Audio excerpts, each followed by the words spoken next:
Russia today says it has intercepted a Ukrainian commando team seeking to conduct sabotage operations in Russia's Briansk region. 2 Ukrainian servicemen were killed in a firefight and 5 were captured, including 3 who were injured. Something we've been asking ourselves on this show a lot is, how are Ukrainians talked into these missions, knowing their chance of success is so small? This is something that Redacted correspondent Mike Jones, who is in Russia, has been speaking to members of the Ukrainian army about. He's been speaking to members who were captured, who are telling us their experience, and he joins us today to discuss this. So thanks for joining us. Maybe you can give us a little background about how you're seeking out these interviews and what you're learning. Yes, I will clarify that I, as a British citizen, am not permitted to interview these prisoners. The interviews that I've gathered are actually through Maria Lelanova. She has her own Telegram channel, and she's the one that actually interviewed the prisoners. And being Russian speaking, it's obviously far more comfortable for her to do so. She's recently returned from her trip to Donbass and has provided me with these interviews. We've translated and subtitled them. You mentioned about this almost suicidal raid in Briansk, just one of many that we've seen. And this was one of quite shocking revelations that she discovered in talking to one of these prisoners who wished to highlight the use of amphetamines in the Ukrainian army and its effect on people. He claims that these are issued free of charge. They are being paid for, presumably, by US tax dollars, or at least Western, collective Western countries' tax money. They are ordered to take these pills. They are in open packages, so there's no way of telling what exactly the substance is. They are ordered to take them, and then they proceed on their missions. He claims he is motivated to highlight this issue because of the amount of men that are dying as a result. He claims that they are ordered through minefields, because one of the effects of these amphetamines is you don't feel fear and you do not feel pain. So he said many of his comrades would be wounded, but they wouldn't notice. And with the loss of blood, the heart will just stop after about a minute and a half, he claims. So in the context of these, what seem to be suicidal missions and incursions into Russia, that kind of makes sense now, how these soldiers, in this case, this was a man simply returning from his dacha, and he was just given a summons and sent to the front line. Another complaint he had, that many people have only held an automatic rifle 4 times before they're being pushed into the front lines, effectively drugged up and sent on to these missions.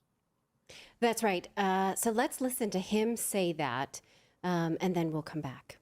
Скажите, пожалуйста, как вас зовут? Виктор Леонидович, Сколько вам лет? 45, Вы откуда? Винница. Из Винницы? А вы давно в плену? 2 месяца. А сколько времени на фронте до этого провели? Год и месяц. Год и месяц? Да. Скажите, пожалуйста, вот я так понимаю, вы согласились рассказать о том, что есть такой момент, что украинские военные используют наркотические вещества. Да. Вот можете сказать, пожалуйста? Ну, используется самое легкое, это контрайм, то есть это... Да, это, ну как сказать, это как аспирин, образно. То есть это самое легкое. Это относительно безвредно. Да.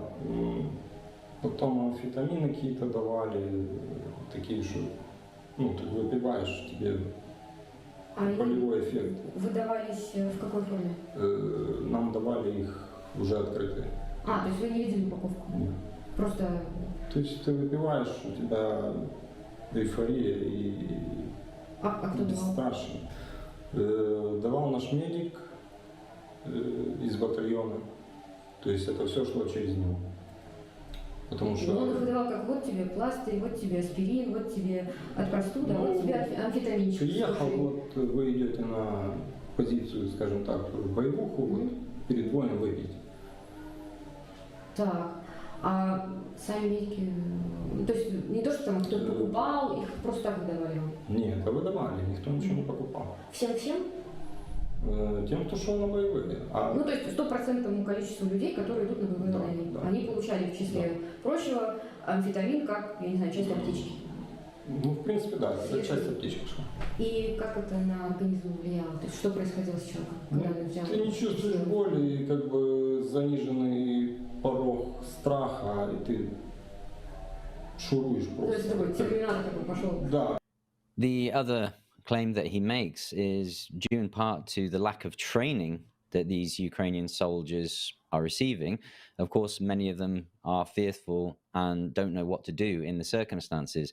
As they have taken these amphetamines, that feeling goes away and they no longer fear the circumstances that they're being sent into, as we've seen in the offensive in Robotyne in the south, where they just seemingly keep sending these men forward. This claim that he makes appears to make sense. Неподготовленного запустить, чтобы он не боялся. Ну это вообще какой-то совсем бесчеловечный все. Ну, что было, то было, как бы там. А можно было отказаться и сказать, я не буду это принимать?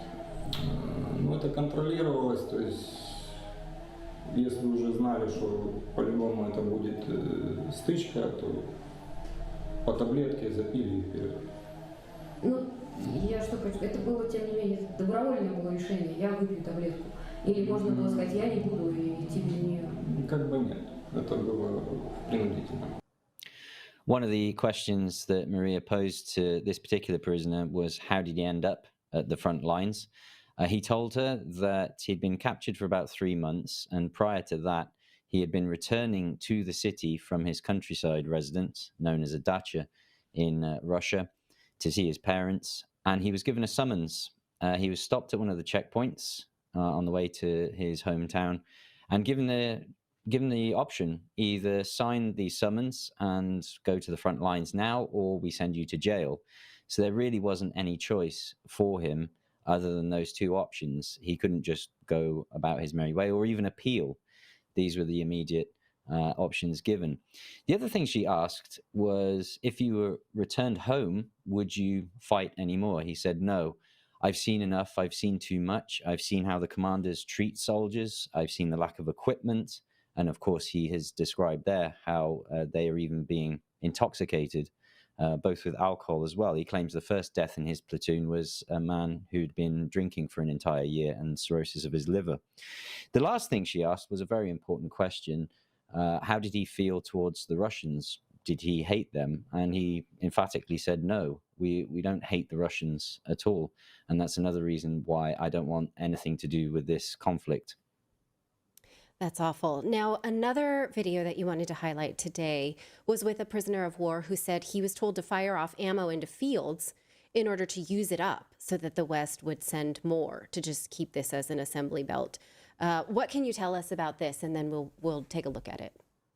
Yeah, this was a very interesting individual. He was only identified by the battalion, the 14th Separate Motorized Brigade.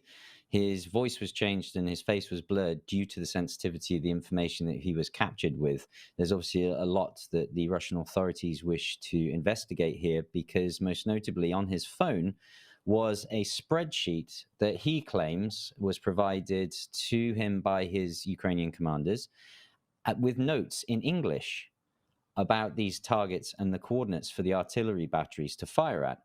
He claims he highlighted to his commanders that there were discrepancies in these notes, some of them claiming, for instance, that one would be a weapons factory. When he then investigated, it turned out to be an empty field. He queried this with his commanders, and he was told to sit down and shut up and carry on with the orders. The other notable aspect were many of these targets were in Russian territory, both mainland Russia and, well, let's call it contested Russian territory, as well as civilian objects. He explicitly stated he queried markets, offices, and schools. As he scrolls through, it's in Russian. Masha told me that it appears that some of these even have the agencies where these coordinates originated from, one being CIA.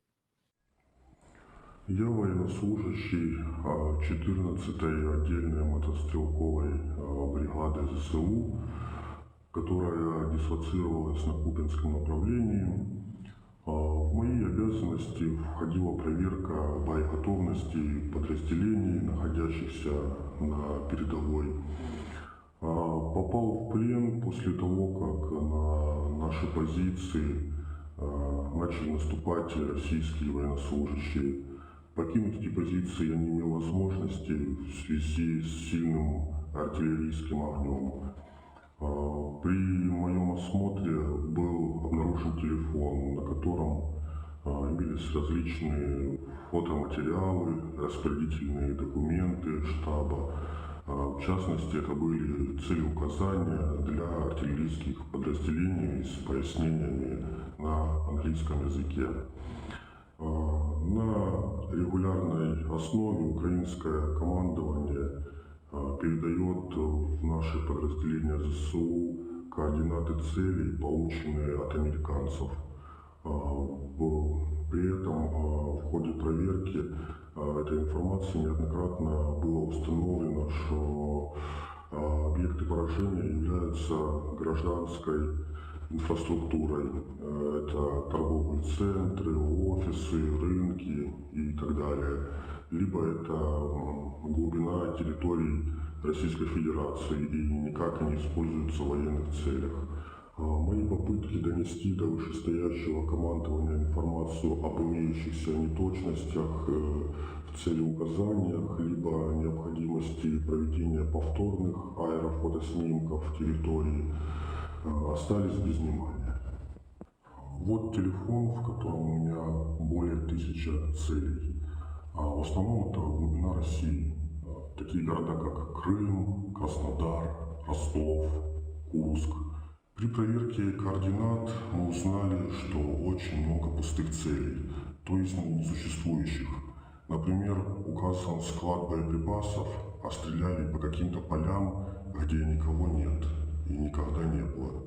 Я думаю, что американцы специально дают подставные координаты, чтобы у нас был большой расход боекомплектов. И мы в очередной раз запрашивали военную помощь у них. Goodness gracious. But yet we're not told about this. Just today, that your story just markedly contrasts this Telegraph story published today telling us that Ukraine is so successful with their drone attacks. We know nothing of the suffering of soldiers or wasting of ammo or attacks on civilians. We would know nothing if we were to rely on the Western media. What do you make of stories like this? I read it with a wry smile. Opinion presented as fact for the most part from what I saw. When it tried to justify Russia's attacks on civilian populations, it was linked to the strike at Chernihiv, which was targeting high-ranking military personnel that had gathered there back in early August, I think that was, if memory serves correctly. It then tries to claim that Ukraine's strategy with drones is superior to Russia. It claimed that Russia lacks the air defenses to threaten Ukrainian aircraft at the front, which again made me smile slightly because I wondered where the Ukrainian Air Force has gone. Clearly, it nearly evaporated as it approached the Russian front lines, if we're to believe the Telegraph. It then talked and downplayed the Russian drone strikes, which were in last autumn, last fall. It's then said, how Russia just attacking electricity in winter is of little consequence. Well, under General Surovikin, it brought the railroad, the electricity supplied railroads to a halt. This very much affected the frontline operations of Ukraine because they weren't able to deliver Western supplied equipment and ammunition at that time. It then sort of makes one claim of, one attack in Moscow against a residential building can be forgiven as it may have been retribution. The BBC then published a map of the strikes of Ukraine, both with sea drones and air drones, many, as can be seen, focused on Moscow, yet this article claiming that Ukraine focuses on military targets. It then also talked about, following Ukraine's attack on the Kerch Bridge, Russia retaliated by hitting port infrastructure. So it made no mention, it didn't really highlight that, yes, attacking the Kerch Bridge was civilian infrastructure. Mm-hmm. And then goes on to say, Ukrainian commanders can't waste the moral high ground, which I also thought was a rather rich line there. It's almost as if all of this we can poke holes on if we're paying attention, if we've been doing our homework. It's almost as if they just write the headline as they want it to be and then fill it with any kind of crap. Like it literally could be a graphic design class in college where you just put Latin in there and it doesn't matter.